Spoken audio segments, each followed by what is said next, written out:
شریعت کے کچھ احکام ایسے ہیں جو پچھلی شریعتوں میں جائز تھے، ہماری شریعت میں ان کی ممانعت ہو گئی۔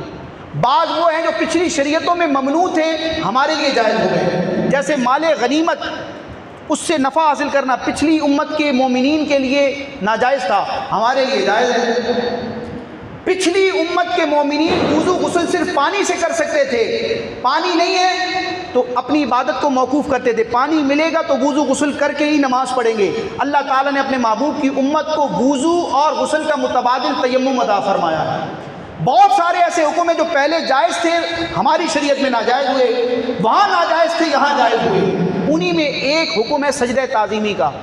ایک ہوتا ہے عبادت والا سجدہ، سجدہ تعبدی، کہ کسی ذات کو خدا سمجھ کر، عبادت کا مستحق سمجھ کر سجدہ کیا جائے، اس کو کہتے ہیں عبادت والا سجدہ۔ یہ اللہ تعالیٰ کے سوا کسی کو نہیں ہو سکتا۔ یہ آدم علیہ السلام سے لے کے حضور کی شریعت تک تمام نبیوں کی شریعتوں میں سجدہ عبادت والا صرف رب کے لیے رہا ہے۔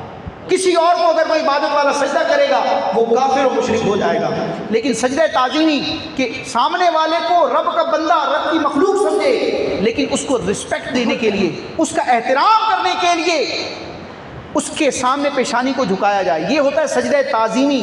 پچھلی شریعتوں میں جائز تھا، نبی کریم علیہ السلام کی شریعت میں یہ منسوخ ہو گیا، اور اب سجدہ تعظیمی کسی کو بھی نہیں کیا جا سکتا، یہ ناجائز ہے، گناہ ہے، حرام ہے۔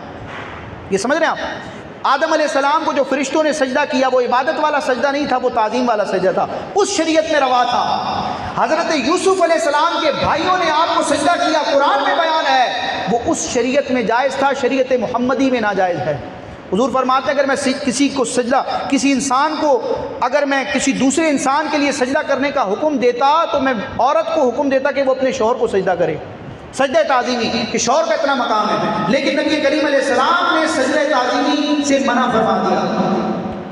نبی کریم علیہ السلام کی بارگاہ میں آ کے جانور سجدہ کرتے تھے، بکریاں اور مختلف جانور، صحابہ کرام دیکھتے ان کے دل مچلتے اور عرض کرتے یا رسول اللہ، بڑے بڑے صحابہ نے اس خواہش کا اظہار کیا، یا رسول اللہ یہ جانور ہو کر آپ کو سجدہ کرتے ہیں، سجدہ تعظیمی کرتے ہیں، ہم تو عقل و شعور رکھنے والے انسان ہیں، ہم اس بات کے زیادہ حقدار ہیں کہ آپ کی عظمت کے آگے اپنا سر خم کریں، آپ کو سجدہ تعظیمی کریں۔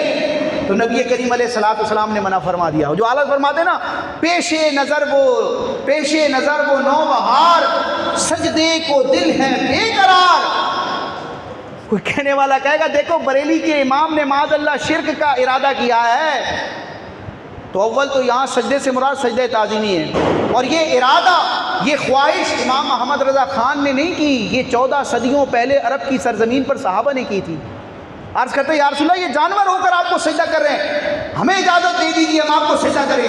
حضور نے منع فرما دیا کہ میری شریعت میں کسی مخلوق کو سجدہ تعظیمی نہیں ہو سکتا۔ امام احمد رضا خان اسی صحابہ کرام کے جذبے، ان کی ریکویسٹ، ان کی گویا کہ ڈیمانڈ کا ترجمہ کرتے ہیں، اس کو اپنے الفاظ میں بیان کرتے ہیں کہ پیش نظر وہ نوبہار، سجدے کو دل ہے بے قرار، روکیے سر کو روکیے، ہاں یہی امتحان ہے۔ یہ آزمائش ہے کہ اتنا کمال والا چہرہ، اتنی کمال والی ہستی موجود ہے، لیکن پھر بھی شریعت نے روک دیا ہے کہ سجدہ نہیں کرنا۔ یہ نبی کریم علیہ السلام کی عظمت و شان ہے۔ اب مزارات پر یا دیگر مقامات پر لوگ اپنے پیروں کو یا قبروں کو معاذ اللہ اگر سجدہ کرتے ہیں، ناجائز کرتے ہیں، حرام کے مرتکب ہیں۔ اب یہ سارا سنیوں اور بریلیوں کے کھاتے میں ڈالا جاتا ہے، اتنا ظلم کیا جاتا ہے۔ اگر امام احمد رضا خان کو پڑھ لو نا تو پھر کچھ شرم آئے۔ یہ میں آپ کو نہیں کہہ رہا، جو اعتراض کرنے والے ان کو کہہ رہا ہوں۔ امام اہل سنت سے سوال ہوا کہ کیا پیر کو، غیر خدا کو سجدہ کیا جا سکتا ہے تعظیم والا؟ امام احمد رضا خان نے اس سوال کے جواب میں ایک حدیث لکھ دیتے کافی تھا۔